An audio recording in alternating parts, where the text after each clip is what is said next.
네, 여러분 안녕하세요. 제가 지금까지 올린 영상을 쭉 보니까 처음에는 그 철학 지문 올렸고 그 다음에는 이제 과학기술 지문만 계속 올렸더라고요. 근데 여러분들께서 다양한 제재를 보시면 좋으니까 제가 이번에는 법 지문을 준비했습니다. 근데 이 수능국어 비문학 어차피 저는 매 지문마다 같은 방법론을 적용하는데 그 제재마다 조금씩 집중해야 될 포인트는 달라질 수가 있어요. 예를 들어서 뭐 인문 지문 있잖아요. 뭐 철학 지문, 뭐 예술 지문, 뭐 사회 지문 이런 거는 약간 같은 말을 계속 다르게 바꾸는 그런 재진술 그런 게 중요하고요.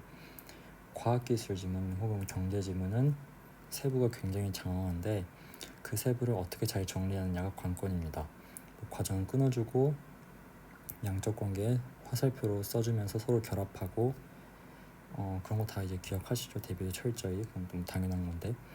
근데 그렇게 세부를 정리하면서도 절대 잊어서는 안 되는 것은 바로 핵심이죠. 그 핵심, 그 최종 목적지 그것을 잃어버리게 되면 여러분들께서 지문 그 세부에 너무 매몰되어 가지고 지문 전체를 장악할 수가 없습니다. 그리고 이 법지문에서 중요한 것은 무엇이냐? 이 법지문은 사례와 예외가 중요합니다. 법지문에서 뭐 핵심 세부는 뭐 당연히 중요한 건데 특히 사례가 나오는 경우가 많아요. 뭐 갑을 이렇게 이 지문에 나왔는데 이 사례가 나오면 그 핵심이 되는 그 내용을 사례에다 적용하고 서로 협력해주고 그 사례를 정확히 이해하고 그런 것이 굉장히 중요합니다. 그리고 법지문에는 예외가 자주 나와요. 이 예외라는 것은 뭐냐면 법의 특성상 뭐 A라는 상황에서 뭐 B를 적용한다, A라는 상황에서 뭐 B 한다, 뭐 이런 게 있을 수가 있잖아요. 근데 다만 이렇게 하면서 예외적으로 어떤 경우에는 그 경우가 아니다 이렇게 얘기해 줄 때가 있습니다. 그런 경우는 거의 99.9% 문제화가 되기 때문에 여러분들께서 예외에 집중을 해 주셔야 돼요. 아시겠죠? 사례와 예외. 그러면 이번 법지문 해설할 건데요. 같이 분석해 볼 건데요. 이 법지문은 그 가장 지금까지 본 수능 중에서 거의 뭐 제일 어려웠다는 수능 다들 아시죠? 19수능 거기에 나왔던 계약 지문입니다. 제가 가장 좋아하는 법지문이고 참 지문을 잘 만들었다라는 생각이 듭니다. 이 지문도 핵심 세부가 굉장히 중요하고 그리고 역시나 법지문의 전형답게 사례 중요하고요. 그 다음에 제가 말씀드렸던 그 예외 중요합니다. 그런 것들을 이제 초점을 맞춰가지고 이걸 이제 똑같은 방법론으로 분석을 해볼게요. 자, 먼저 단어 문제가 있는지 봤는데 단어 문제 있죠? 그러면 한번 풀어볼게요. 문맥상 의미가 A와 가장 가까운 것은 A가 뭔지 보면 판결이 나오다. 판결이 나온다는 것은 그럼 판결이 도출된다 뭐 그런 거잖아요. 뭐 결과가 나왔다는 거죠. 근데 이제 1번 보시면 시험 결과가 나왔다, 시험 결과가 나왔다 이건 맞죠. 근데 부드럽게 나온다는 것은 그 사람이 뭐 태도 이런 게 부드럽다는 것이어서 안 되고요. 잘 안 나온다는 건 라디오가 잘 안 터진다는 거죠. 이 책에 나오는 이 책에 뭐 등장하는 걸출 인물들 많이 뭐 탄생했다? 이거 다 아니죠. 그럼 이거 뭐 쉽게 1번이라고 알 수가 있습니다. 이렇게 단어 문제 푼 다음에는 뭘 하나요? 각각의 선지들 보면서 이 문제 지문에서 이 지문에서 핵심이 될 만한 것들 좀 중요하게 다뤄질 만한 것들 저희가 다 뽑았죠. 자 16번 볼게요. 뭐 딱히 뭘 뽑아야 될지는 잘 모르겠는데 뭐 실제법 절차법 하니까 뭐 법에 여러 가지 뭐 종류가 있을 수도 있겠고 근데 아무튼 법에 대한 지문이라는 것은 우리가 알 수가 있겠어요. 17번 보시면 기억 니은에 대한 이해 물어봤으니까 기억 니은에 대한 철전 대비 그거 물을 수가 있겠죠. 18번 가해 상황 역시 제가 말씀드렸다시피 법 지문에서 사례, 상황 이런 거 굉장히 중요합니다. 그러니까 가해 상황에 대한 설명 이런 거 물어보는 거예요. 그리고 19번은 보기 문제인데 이 보기 문제는 그 잘 지문의 내용을 잘 적용하면 됩니다. 자 그러면 이 정도 생각 하는데 얼마 안 걸리죠? 그 다음에 이제 바로 지문 들어갈게요. 자, 이 지문 들어갈 건데 1문단은 어떻게 읽는다? 1문단은 빡세게 읽는다.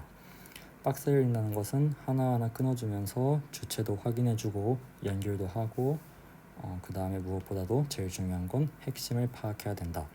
그리고 핵심을 파악하는 거에서 그치는 것이 아니라 필요하다면 앞으로의 내용 전개도 예측해야 된다 이렇게 말씀드렸어요. 이 내용 전개 예측이라는 것은 1문단에서만 할 수 있는 게 아니에요. 제가 항상 지문 읽으면서 예측하라고 하고 뭐 저도 지금까지 그렇게 읽었는데 뭐 지문 세부 같은 걸 읽다가 뭐 A, B, C가 뭐 이렇게 병렬적으로 나오면 아 A 설명하고 B 설명하고 C 설명이구나. 뭐 중간에 문제 해결이 나오면 아 이제 해결책을 찾는 과정이 펼쳐지겠구나. 이렇게 중간중간에 계속 예측하면서 읽는 거예요. 그런 게 되게 중요합니다. 근데 1문단에서 핵심을 파악하고 앞으로의 내용 중에 예측하면 뭐가 좋냐? 글 전체를 하나의 글로 장악할 수가 있다는 것이에요. 그게 바로 핵심과 세부를 파악하면 좋은 점 중에 하나입니다. 자, 그럼 1문을 읽어볼게요. 사람은 살아가는 동안 여러 약속을 한다. 우리 약속 많이 하죠. 계약도 하나의 약속이다. 계약도 하나의 약속이니까 이 계약은 약속 안에 포함되는 거겠죠. 하지만 이것은 친구와 뜻이 맞아 주말에 영화 보러 가자는 약속과는 다르다. 우리 일상적에서 뭐 영화 보러 가자 이런 약속 많이 하잖아요. 그런 거랑 다르다는 거예요. 그럼 다르다고 얘기했으면 당연히 뭘 떠올려야 돼요? 대비. 대비는 속성까지 철저히 대비하는데 우리가 일반적으로 말하는 약속과 지금 이 법률 용어로서의 계약, 그것이 서로 어떻게 다른가. 그리고 제가 항상 말씀드렸다시피 이 대비할 때는 뭐도 파악해야 된다. 공통점도 필요하다면 파악하면 좋다. 그러면 우리가 한번 볼게요. 다음에 어떻게 나오는지. 일반적인 다른 약속처럼 뭐뭐처럼 이라고 얘기했으니까 무슨 뜻이에요? 공통점이라는 거잖아요. 일반적인 다른 약속처럼 계약도 서로의 의사표시가 합치하여 성립하지만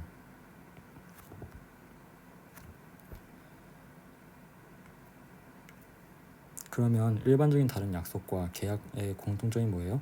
서로 의사표시가 합치한다는 거예요. 뭐 영화 보러 가자 얘기할 때 뭐 내가 영화 보러 가자고 제안했으면 걔도 이제 영화 보러 가겠다고 해야지 서로 의사표시가 합치해야지 성립이 하는 거잖아요. 근데 이제 차이점이 나오겠죠. 이때의 차이점은 뭐예요? 이때의 의사는 일정한 법률 효과의 발생을 목적으로 한다는 점에서 차이가 있다. 이건 차이점이에요. 법률 효과의 발생을 목적으로 한다.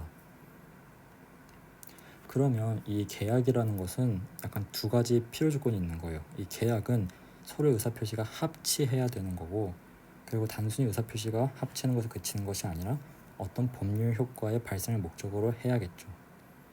그게 계약입니다. 그러면 여기서 또 어떤 생각을 할 수가 있냐. 뒤에 한 예로라고 나오는 단어를 보면 제가 이런 생각을 할 수가 있어요. 이 예시라는 것은 항상 그 위에 건 혹은 핵심에 협력해서 읽어야 됩니다. 하고 싶은 말을 뒷받침하기 위해서 나오는 게 예시잖아요. 그러면 뒤에서 한 예로 하고 이제 나오는 내용은 무슨 내용일까요? 계약은 의사표시가 합치해 성립하고 또 법률 효과의 발생을 목적으로 한다.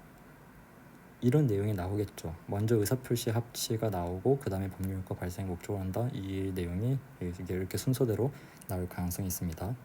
한 예로 매매 계약은 계약을 보고 있어요. 팔겠다라는 일방의 의사표시와 그렇죠. 팔겠다는 사람이 있죠. 뭔가 판매할 때. 그럼 사겠다는 사람도 있죠. 그 의사표시가 어떻게 해요? 합치함으로써 저희가 예상한 대로 의사표시 합치가 먼저 나왔어요. 그럼 그 다음에 뭐가 나올까요? 법률 효과의 발생. 이게 나오겠죠. 매도인은 매수인에게. 자, 이거는 항상 법 지문할 때 이렇게 정리해 주시면 좋아요. 이 매도인 매수인 나중에 좀 헷갈려지거든요. 한 글자밖에 차이가 안 나요. 도, 수. 그러니까 매도인은 판매한 사람이고 매수인은 사는 사람인데 그 두 개가 나중에 헷갈리고 사례에 적용할 경우도 많으니까 이 매도인 매수인은 저는 항상 지문에다가 이렇게 써놓고 갑니다. 어떻게 써놓냐, 이렇게 써놔요.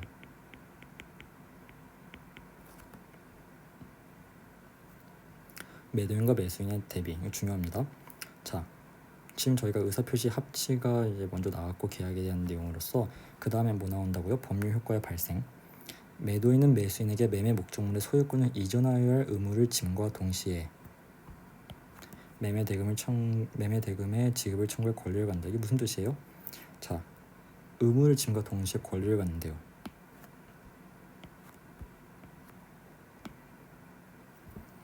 이 판매하는 사람은 매매 목적물, 그 매매를 하는 그 물건이 있을 거 아니에요. 예를 들면 제가 그림을 판매하고 싶으면 나중에 뒤에도 사례가 나오겠는데 그림을 판매하고 싶으면 저는 그 사겠다는 사람한테 그 그림에 대한 소유권을 줘야겠죠. 그럴 의무가 저한테는 있는 겁니다. 근데 저는 또 그 상대방, 그 물건을 사겠다는 사람한테 뭘 요구할 수가 있어요? 저에게 어떤 권리가 있어요? 그 그림에 해당하는 그 돈 달라는 그런 권리가 있겠죠. 그러니까 저는 의무를 짐과 동시에 권리를 갖는 거예요. 반대로 매수인, 제가 매도인이면 그 사는 사람 있잖아요. 그 사람은 저에게 어떤 의무가 있어요? 돈을 줘야 할 의무가 있죠. 그 그림 제가 주니까요. 근데 그 사람은 저에게 어떤 권리가 있어요? 그림 달라는 권리가 있는 거예요. 자기가 돈 줬으니까. 그럼 여기서 보면 우리가 뭘 할 수 있어요? 의무와 권리는 동전의 양면처럼 서로 함께 간다는 거죠. 밑에 나오다시피 양 당사자는 서로 권리를 행사하고 서로 의무를 이행하는 관계에 놓이는 것이다. 무슨 말인지 아시겠죠?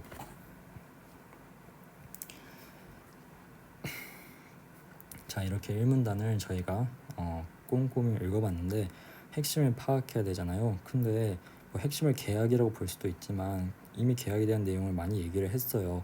그러면 핵심이 딱히 명료하게 보이지가 않을 수가 있거든요. 그러면 우리가 당황할 필요가 없어요. 거의 이제 많은 수의 지문이 1문단의 핵심이 있지만 2문단 초반에 있을 수도 있습니다. 혹은 뭐 지문 중간에 문제 해결이 있을 수도 있어요. 그러니까 좀 더 읽어봐도 됩니다. 이처럼 의사표시를 필수적 요소로 하여 법률 효과를 발생시키는 행위들을 법률 행위라 한다. 이게 핵심이죠. 자, 법률 행위가 핵심인데 이 법률 행위는 두 가지 요건이 있어요. 뭐예요? 의사표시가 반드시 있어야 되고 필수적 요소라 했잖아요. 근데 또 뭐도 해야 돼요? 법률 효과도 발생시켜야 돼요. 그럼 우리가 이걸 봤을 때 앞에 있던 계약을 떠올릴 수가 있어요. 뒤에서도 바로 계약 나오잖아요. 여기 계약은 앞에서 보셨다시피 서로 의사표시가 합치여 성립해요. 의사표시가 필수 요소가 있어요. 그리고 법률 효과를 발생하는 목적을 하죠. 그럼 뭐예요? 계약은 법률 행위라는 거예요. 이게 바로 핵심을 제가 파악했으면 앞에 읽었던 것들을 그 핵심에 연결해주면서 읽는 거예요. 그러면 제가 이제 핵심을 한번 써볼게요.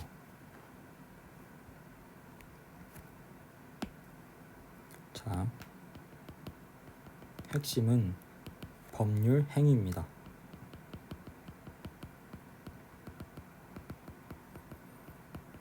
법률 행위가 핵심인데 이 법률 행위는 두 가지 요건을 충족해야 돼요. 첫 번째가 의사표시, 두 번째가 법률 효과 발생.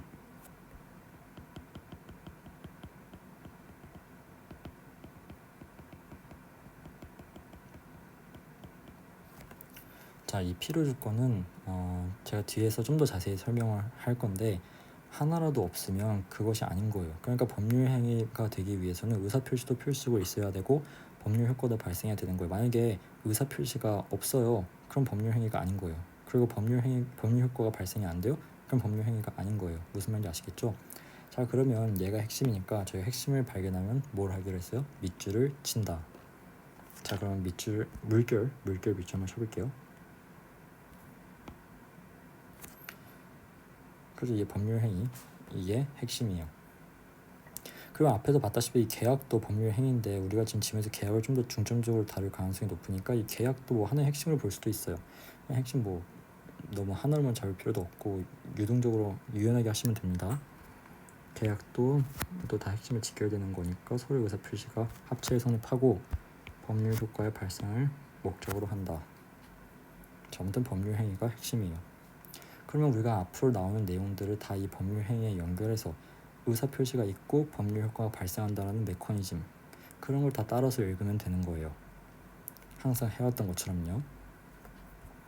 자, 계약은 제가 앞서 파악했다시피 법률 행위의 일종으로서 이렇게 앞에 계약 봤을 때 계약을 꼼꼼히 읽고 그 다음에 법률 행위를 봤잖아요. 그럼 뒤에 걸 읽기도 전에 계약도 법률 행위구나 하는 게 떠오르는 거고 그 다음에 바로 계약은 법률 행위의 일종으로서라고 제시를 해줬잖아요. 이런 게 바로 다 예측을 하면서 읽는 겁니다.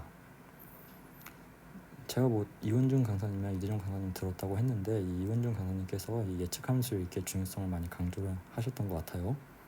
자, 계약은 법률 행위의 일종으로서 당사자에게 일정한 청구권과 이행 의무를 발생시켜요. 이런 일정한 청구권, 이행 의무, 이게 뭐예요? 법률 효과. 앞에서 읽었던 거에 따르면 법률 효과죠. 이런 게 이행 의무를 발생시킨다. 법률 효과 발생시킨다고 했잖아요. 이건 법률 효과입니다.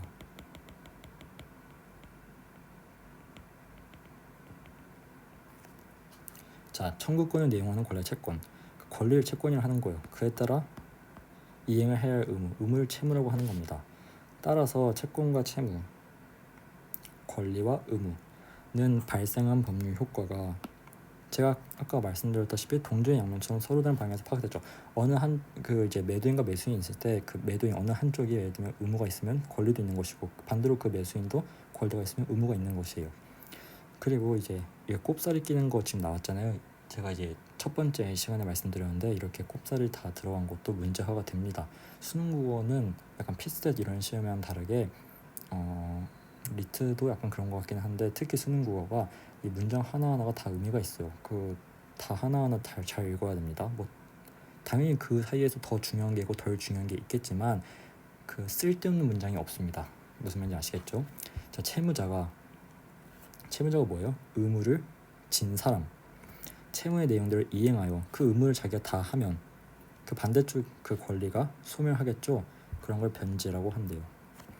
자, 뭐 이해가 잘 안 가신다면 아까 말씀드렸죠. 제가 그 그림을 판매하는 매도인이라고 해봐요. 그러면 그 제 그림을 사고 싶어하는 매수인이 있었겠죠. 그러면 그 제가 만약에 그 채무가 있잖아요. 그 제가 채무를 진다고 하면 무슨 채무가 있어요? 그림을 줘야 할 채무가 있죠. 그럼 제가 만약에 그림을 줬어요. 그림을 준 거면 채무의 내용을 이행한 거죠. 근데 저는 어떤 권리도 가져요? 그 돈 달라는 권리도 갖죠. 그 여기 써 있잖아요. 매도인은 매수인에게 매매 목적물 소유권을 이전할 의무를 짐과 동시에 매매 대금의 지급을 청구할 권리를 갖는다. 그러면 채무자가 제가 채무 내용을 이행하여 그 그림을 넘겨 주었다면 채권, 여기서 채권은 제가 지금 읽어보니까 지금 여기가 이게 좀 복잡한데 여기 의무 보이시죠? 여기 권리 보이시죠? 여기 권리가 아니라 그 밑에 권리를 의미하는 겁니다. 제가 그림을 주면 그 반대쪽은 저한테 그 그림 달라는 권리가 있잖아요. 그럼 제가 그림을 그 사람한테 넘겨주면 그 사람은 저한테 그림을 달라고 하는 그 권리, 그게 없어지는 거죠. 그림 이미 줬으니까요. 이해하셨나요? 다시 설명을 드리면 제가 그림 판매하는 사람이면 저는 그림을 그 그림 이제 그 사람이 저한테 돈 냈으면 저는 그 사람한테 그림을 줘야 할 의무가 있잖아요. 그럼 그 사람은 저한테 그림 달라고 할 권리가 있잖아요. 그럼 제가 그 사람한테 그림을 넘겨줬어요. 그럼 그 사람은 저한테 그 그림 달라는 걸 요구할 수 있는 그 채권이 소멸되는 거고 그걸 변제라고 한다는 것 같아요. 네, 복잡했습니다.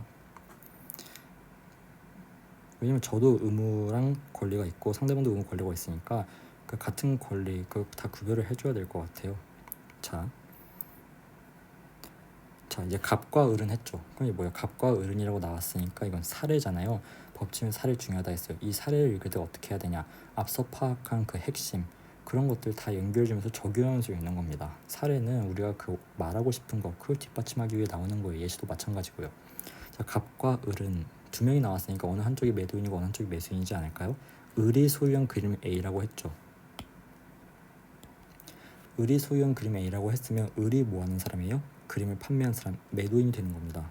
그러면 자연스럽게 매수인은 갑이 되겠죠. 이렇게 처음에 매도인 매수인 갈라놨으면 앞으로 사례를 읽으면서 그거 다 채워놓으면 되잖아요. 그럼 더 편해지고 더 사례를 처리하는 게 빨라진다는 거예요. 자, 갑에게 준대요. 갑에게 판매한대요. 계약을 체결하였다. 자, 계약을 좀 지우개로 바뀌죠. 자, 계약을 체결하였다 했잖아요. 그러면 뭐가 나올 거야? 앞에 읽었던 거 다 떠올려야죠. 서로 연결하면서 읽어야죠. 의사표시가 합치했고 그 다음에 법률효과 발생을 목적으로 한다. 당연히 갑과 을이 서로 계약 체결했으니까 의사표시는 합치했어요. 그럼 그 다음에 뭐 나올까요? 법률효과 나오겠죠. 보세요. 을의 채무는 그림에 의해 소유권 합의 이전하는 것이다. 이런 게 다 법률효과예요. 그 계약을 체결함으로써 이런 권리와 의무가 생기는 겁니다. 을의 채무, 을의 의무가 뭐예요? 제가 아까 예시를 충분히 들어줬죠. 그 그림 넘기라는 거예요. 동산인 물건의 소유권, 이 동산, 부동산 여러분들 다 아시나요? 네, 부동산은 그 가만히 있는 것들이죠. 동산은 움직이는 것, 부동산은 뭐 집 같은 거 가만히 있잖아요. 동산인 물건의 소유권, 그 그림 이전하는 방식, 그걸 이전하려면 그 물건 주면 되는 거예요.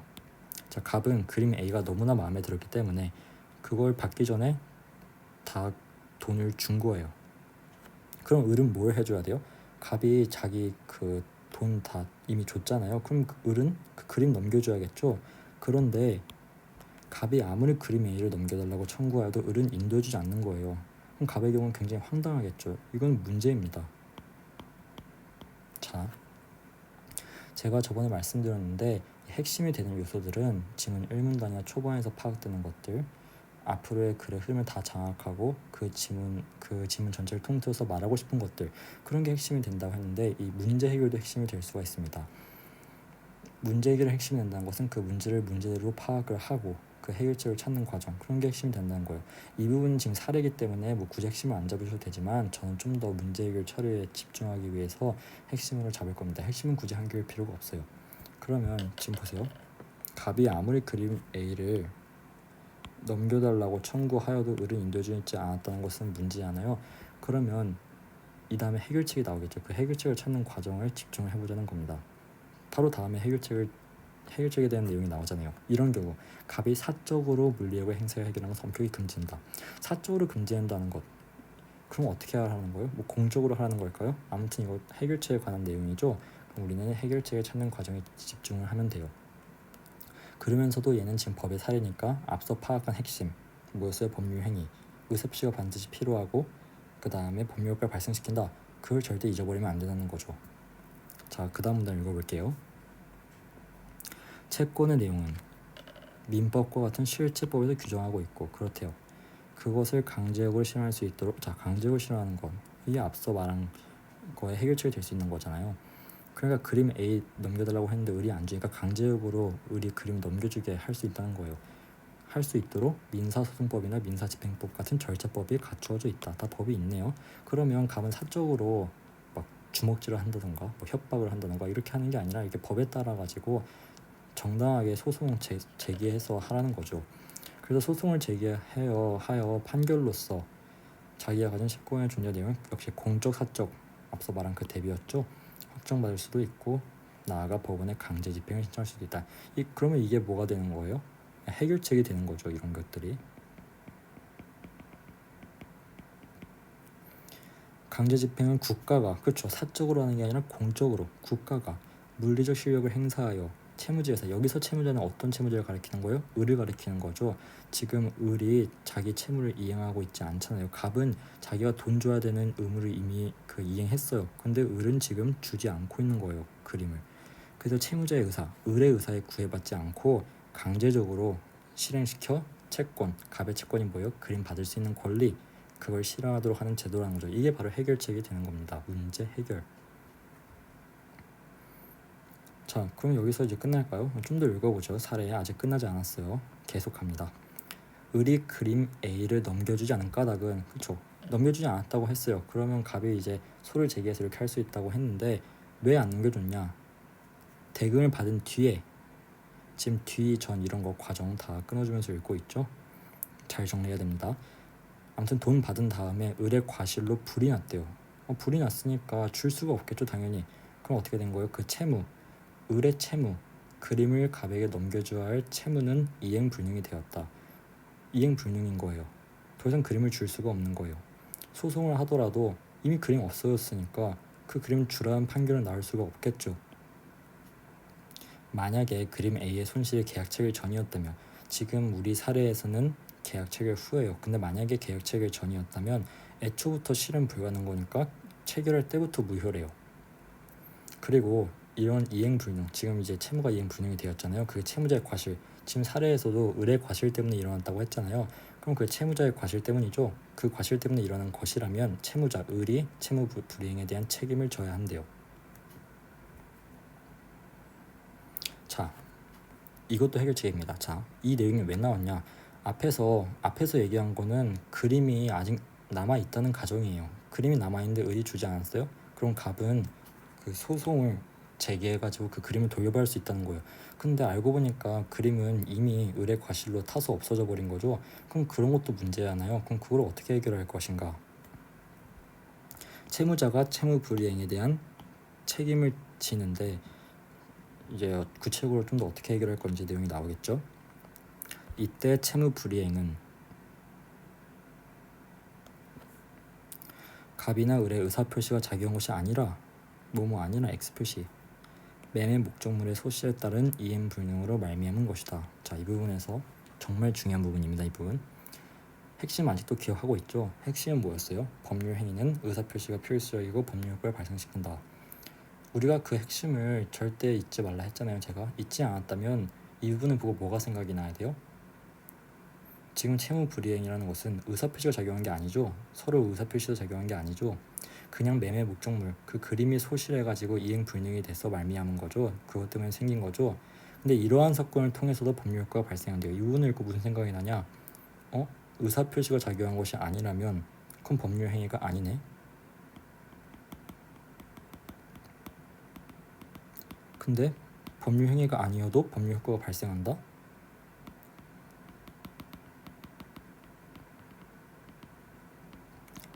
뭐야? 네, 죄송합니다.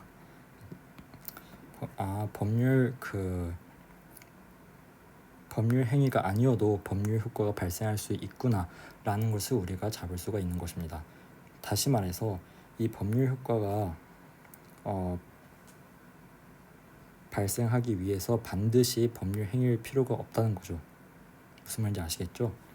그래서 이 부분을 만약에 핵심을 여러분들께서 기억을 하셨다면 이 부분을 읽고 이런 생각이 났어야 됩니다. 채무 불이행에 대한 책임은 갑으로 하여금 계약을 해지할 수 있는 권리를 갖게 한다. 자, 구체적인 해결책 다시 나왔어요. 다 해결책이 되는 거예요. 계약 해제권을 행사할 수가 있다. 계약 해제권을 행사하면 그때까지 유효했던 계약이 처음부터 효력이 없는 것으로 된다.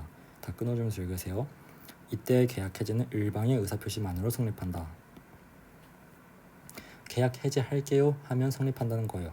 따라서 갑의 해제권을 행사하는데 을의 승낙 그런 중요한 게 아니에요. 지금 을의 과실이잖아요. 그러니까 갑이 계약을 해제하겠습니다 하면 계약 해제할 수가 있다는 거예요.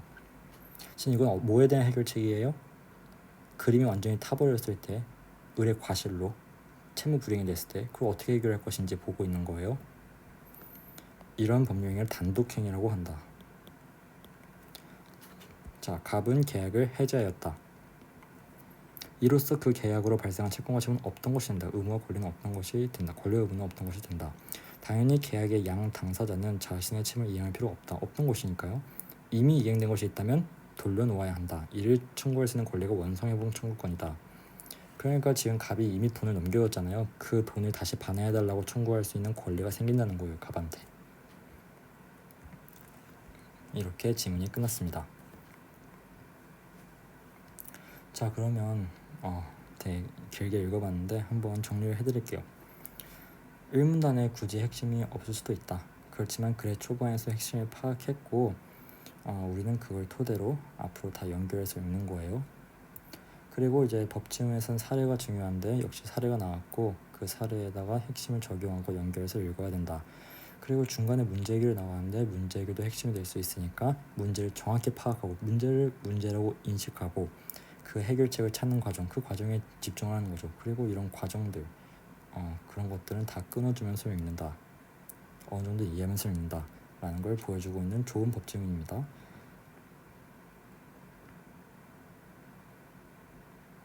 자, 그러면 제가 16번 문제 한번 풀도록 할게요. 윗글의 내용과 일치하지 않는 것은, 자, 이렇게 꼼꼼히 읽으면 쉽게 풀리죠. 실체법에는 청구권에 관한 규정이 있다고 써있죠. 실체법 위에 청구권에 관한 거. 청구권 뭐예요? 권리잖아요. 채권의 내용. 민법 같은 실체법에서 규정하고 있다. 2번 절차법의 강제 핑계도 그쵸. 이런 걸로 해결책이 될 수 있었으나 알고 보니까 완전히 그림이 타버린 거여서 다른 해결책이 나왔죠. 3번 법률 행위가 없으면 법률효과 발생하니 틀렸죠. 자, 단순히 그냥 생각하면 법률 행위가 없으면 법률 효과가 발생하지 않는다고 단정적으로 얘기해놨잖아요. 근데 법률 행위가 아니더라도 이 부분 있죠. 법률 행위가 아니더라도 법률 효과가 발생할 수 있어요. 그러니까 법률 행위가 없으면 효과도 발생하지 않는다라고 단정하는 건 틀렸다는 건데, 자, 제가 여기서 필요 조건 대우 이거를 좀 알려드리도록 하겠습니다. 자, 법률 행위가 없으면 법률 효과가 발생하지 않는다는 것을 저희가 그 논리 기호 같은 걸 사용해서 나타내면 이 물결 표시는 뭐가 없다는 표시예요. not이라고 있습니다. not 법률 행위. 이 화살표는 뭐뭐한 면이라는 거예요.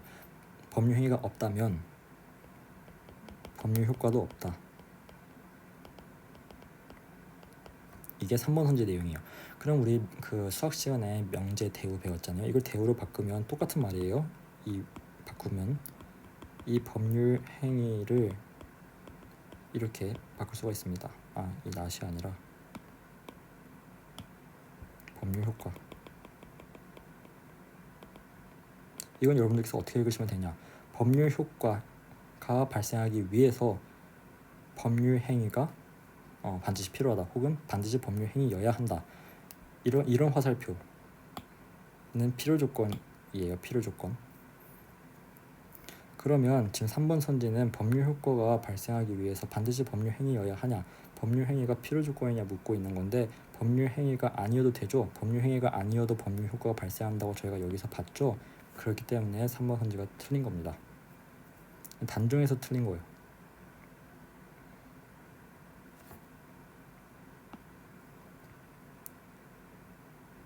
자, 4번. 법원을 통하여 물리력을 채권을 실현할 수 있다. 맞죠? 실현 불가능한 것을 내용으로 하는 계약은 무효이다. 여기 써 있어요. 실현 불가능한 내용을 담고 있기 때문에 체결할 때부터 계약 자체가 무효이다. 그리 어려운 문제는 아니었으나 필요 조건을 파악하는 것이 중요하고, 특히 여러분들께서 핵심을 기억했느냐가 관건에 내는 문제였습니다. 핵심을 계속 기억했다면 이 법률 효과가 발생하기 위해서 법률 행위가 반드시 필요한 게 아니라는 것을 여러분들께서 알 수가 있었습니다. 자, 17번. 기억 니은에 대한 이해로 가장 적절한 것은 기억 니은은 철저히 대비를 하면 되겠죠. 자, 기억은 을의 채무. 근데 지금 보시면 이 기억과 니은은 헷갈릴 수가 있는 게, 저희가 지금 기억은 채무고 을의 채무고 니은은 갑의 채권인데 이 두 개는 다른 상황입니다. 위에서 말한 을의 채무, 그림 넘겨준 채무는 지금 계약하는 그 상황이고요. 이 밑에 갑의 채권은 지금 을이 채무 불이행이 돼가지고 나중에 갑이 단독 행위하고 그 다음에 이제 원상 회복 청구권, 다시 돈 내놔라, 그때의 채권이죠. 그러니까 두 개는 다른 겁니다. 자, 1번. 기억은 매도인의 청구와 매수인의 이행을 소멸한다. 잘못됐습니다. 자, 이건 을의 채무잖아요. 그러면 지금 여기서 매도인은 누구예요? 을이죠. 그러면 을이 그 채무를 이행하고 그 다음에 매수인인 갑이 그걸 청구하면 그래야지 소멸이 되는 거죠. 그냥 두 개가 바뀌었습니다. 이렇게 바뀌었을 때는 이 기호를 쓰면 돼요. 매도인의 이행과 매수인의 청구로 소멸한다. 이게 맞죠. 2번. 니은은 채권자와 채무자의 의사표시가 작용하여 성립한 것이다. 자, 보세요. 이 갑의 채권, 이거는 채무자의 의사표시가 작용하지 않았죠. 지금 이거 을의 과실이기 때문에 을의 의사는 중요하지 않다고 말했잖아요. 그러니까 채무자가 틀렸습니다. 이 V는 삭제 표시예요. 3원칙, 이원준 선생님께서 가르쳐주신 3원칙을 바탕으로 선지를 보고 있는 겁니다. 3번. 기억과 니은은 기억이 이행되면 그 결과로 니은이 소멸한다? 아니죠. 지금 기억과 니은은 완전히 다른 상황입니다. 4번. 기억, 니은 동일한 계약 효과로 서로 다른 측면 바라본 거예요.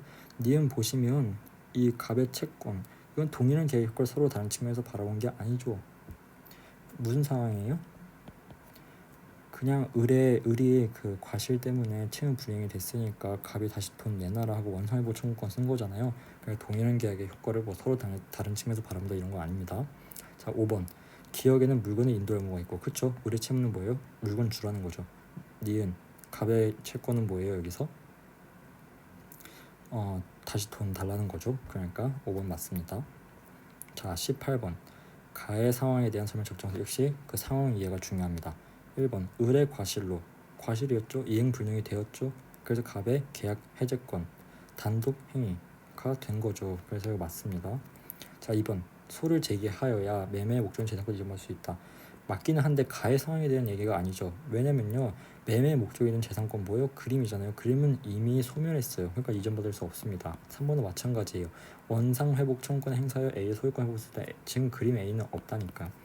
4번. 갑과 을은 애초부터 실현 불가능한 내용 계약 아니죠. 처음에는 가능했어요. 근데 나중에 을의 과실로 그림이 탔죠. 5번. 을이 갑에게 그림 A를 인도하는 불가능해 해줬지만 이건 맞죠. 근데 채무 불이행에 대한 책임을 져야죠. 을의 과실이니까. 자, 이 마지막 문제입니다. 자, 이 19번. 이 19번은 지금 증여와 유언이 나오고 선제 매매가 나오는데 그 세 개를 잘 대비해야 돼요.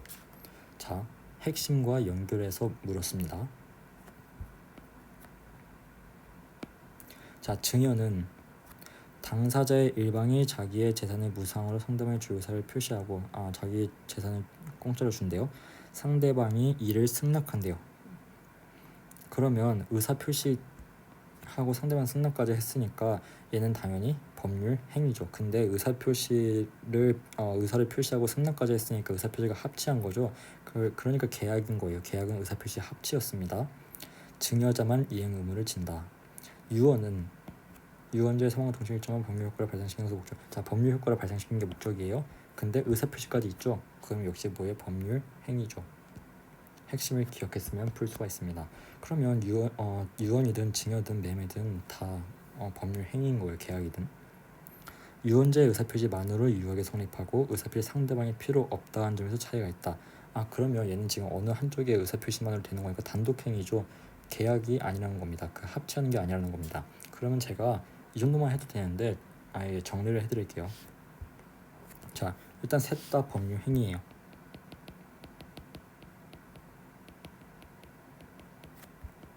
여기 안 써지네. 잠시만요. 좀 더 위에다 써드릴게요.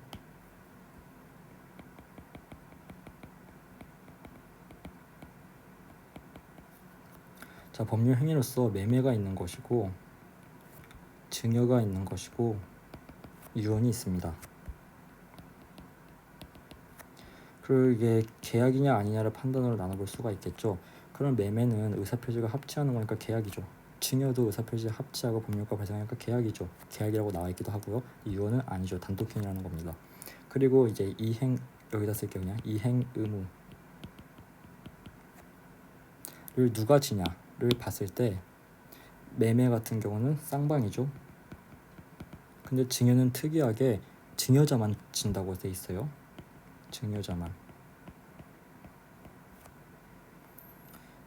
유언은 딱히 말은 안 했으니까요. 자, 그럼 1번 볼게요. 증여, 유언, 매매 모두 법률 행위로서 의사표시를 요소로 한다. 당연히 맞죠. 역시 핵심을 파악하는 게 중요합니다. 증여와 유언은 모두 법률 효과를 발생시키는 목적이 있다. 당연하죠. 법률 행위는 법률 효과를 발생시키려고 합니다. 증여는 변제의 의무를 발생시키지 않는다? 아니죠. 발생합니다. 자, 변제가 뭐였어요? 제가 이런 꼽사리 문제 나올 수 있다고 했잖아요. 나왔네요. 자, 채무자가 채무의 내용들을 이행하여 채권을 소멸시킨다. 그 의무를 이행해가지고 그 다른 쪽의 권리가 소멸되는 것이 변제인 거예요. 그럼 지금 여기 보세요. 증여 상황.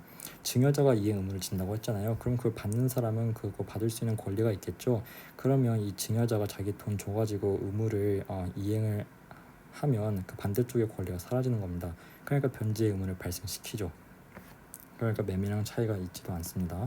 그러니까 3번이 틀렸으니까 정답이 되겠죠. 자, 4번. 증여는 당사자 일방만이 이행한다는 점에서 그쵸. 이행 의무 증여자만. 양 당사자가 서로 이행하는 관계를 갖는 매매와 쌍방 차이가 있죠. 5번. 증여는 양 당사자의 의사표시가 서로 합치를 성립한다는 점에서 계약이죠. 합치하니까. 의사표시 합치가 필요 없는 유언. 계약이 아니라 단독행위죠. 차이가 있습니다. 자, 이렇게 되게 길었는데 이 19수능 계약지문 한번 문제 지문 꼼꼼히 읽어보고 문제도 한번 제대로 풀어봤고요. 여러분들께서 이 지문 역시 법지문에 거의 모든 것을 다 담고 있는 좋은 지문이니까 꼼꼼히 학습하셔가지고 자기 것으로 만드셨으면 좋겠습니다. 그럼 전 다음에 또 좋은 지문으로 찾아뵙도록 할게요. 감사합니다.